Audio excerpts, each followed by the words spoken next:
گا شان سے، اور جو نلائق نافرمان ہوگا وہ دنیا میں بھی ذلیل ہوگا، اور جب اللہ کے سامنے جائے گا تو شرمندگی کے علاوہ کچھ بھی نہیں ملے گا۔ آپ اس دنیا ہوش ربا پہ نظر دوڑاؤ، جنہوں نے ماں باپ کو عزت دی ان کے نام آج بھی عزت سے لیے جاتے ہیں۔ میرے رسول یمن کی طرف منہ کرتے ہیں، قمیض کے بٹن کھولتے ہیں، لمبے لمبے سانس لیتے ہیں، اور کیا فرماتے ہیں؟ انی لاجد ریح الرحمان، مجھے یمن کی طرف سے یار کی خوشبو آتی ہے۔ وہاں کون تھا یار؟ وہاں حضرت اویس کرنی رضی اللہ تعالیٰ عنہ تھے۔ ساری زندگی حضور سے ملاقات نہیں ہوئی، شرف صحابیت سے ممتاز نہیں ہوئے، لیکن انہوں نے خیر التابعین کا لقب پایا۔ یہ اعزاز انہیں ملا کیسے؟ ان کی ایک بوڑھی ماں تھی، آنکھوں سے نابینا تھی، پیچھے کوئی خدمت کرنے والا نہیں تھا، خدمت نے روک لیا۔ میرے نبی صحابہ سے فرمانا تمہیں جب کبھی اویس ملے نا تو اس سے کہنا کہ میری امت کی مغفرت کی دعا کرنا۔ پتا چلا جو بیٹے فرما بردار ہوتے ہیں وہ مستجاب الدعوات بنتے ہیں، اور ان کی قدر کرو۔ اگر زندگی میں عزت چاہتے ہو تو انہیں عزت دے کر کے دیکھو۔ با یزید کتنا قادآور شخص گزرا ہے۔ ایک دن ماں سے کہا، ماں اگر آپ ناراض نہ ہو تو ایک بات عرض کروں۔ ماں نے کہا، بیٹا بولیے۔ کہا، آرزو ہے کہ رب کو راضی کرنا ہے، لیکن اس کے لیے اپنے حق معاف کر دو۔ ماں صابرہ تھی، کہا شوق سے جاؤ۔ حسینوں کے خواب نہیں دیکھے کہ ماں کو ناراض کیا ہے۔ اجازت کس بات کی مانگی؟ کہ اللہ کو راضی کرنا ہے۔ با یزید کہتے ہیں میں جنگلوں میں، بیابانوں میں، ویرانوں میں، غاروں کی تنہائیوں میں اس کا اتنا نام لیا کہ ہستی ہی مٹا دی۔ 12 سال بستان کے جنگلوں میں اللہ کی طلب تڑپ میں بھاگتے رہے۔ ایک دن سفر میں تھے، سرے راہ گھر آیا، فرماتے جی چاہا کہ ماں کی قدم بوسی کرتا چلوں۔ سردیوں کی ٹھٹھرتی راتیں ہیں، دستک دینے لگا تو ایک آواز سنائی دی گئی، با یزید اگر ماں کو سکھ نہیں نہ دیا تو دکھ بھی نہ دو، یہ وقت آرام کا ہے۔ فرماتے یہ آواز کسی فرشتے کی نہیں تھی، کسی ہمسائے کی نہیں تھی، یہ آواز اپنے ضمیر کی تھی۔ فرماتے اس خیال سے رک گیا، ٹھہر گیا کہ ماں جب بیدار ہوگی قدم چوم کے منزل کی طرف بڑھوں گا۔ فرماتے تہجد کا وقت ہوا، نالی سے پانی باہر آیا، میں جان گیا کہ ماں نماز کے لیے کھڑی ہوئی ہے۔ فرماتے دستک دی تو اندر سے آواز آتی، بیٹا با یزید ٹھہرو میں آتی ہوں۔ دروازہ کھلا، فرماتے میری ماں نے میری حالت دیکھی، تن پہ پیرہن پھٹا ہے، ایڑیاں بھی پھٹی ہے، داڑھی میں راکھ اٹی ہے۔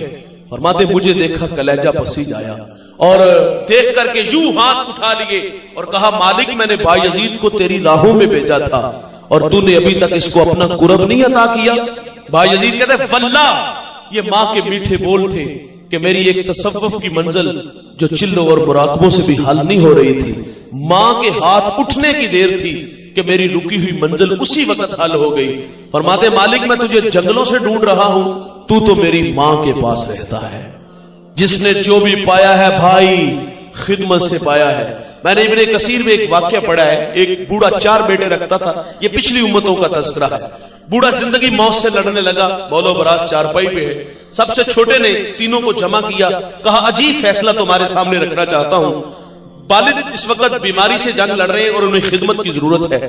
فیصلہ یہ ہے کہ اگر خدمت میں کروں تو وراثت سے میرا کوئی حصہ نہیں، اور اگر آپ کرو تو آپ کا نہیں۔ تینوں نے نظریں ملائی، وہ دولت کے بھوکے تھے، دولت لے اڑے، اور اس نے اپنے والد کی خدمت کی تا دم آخر جب تک باپ زندہ رہا۔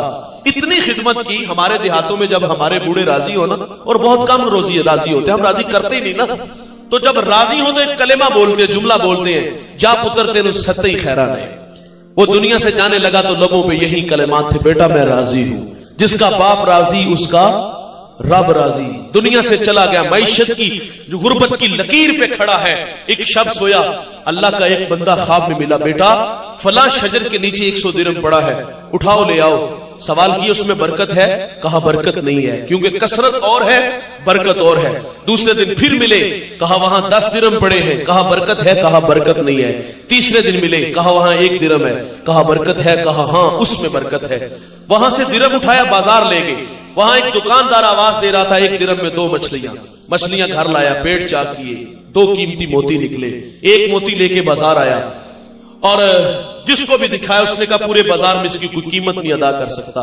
بات سے وقت تک پہنچی، اس نے جواہری بلائے، 1 موتی کی قیمت کیا تھا بھائی؟ 10,000 20,000 درہم 25,000؟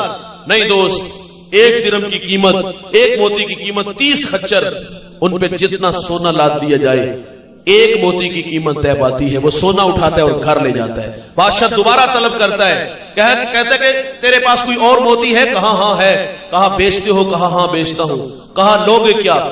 کہا اب ڈبل ریٹ ہے۔ کہا اب ڈبل ریٹ ہو گیا۔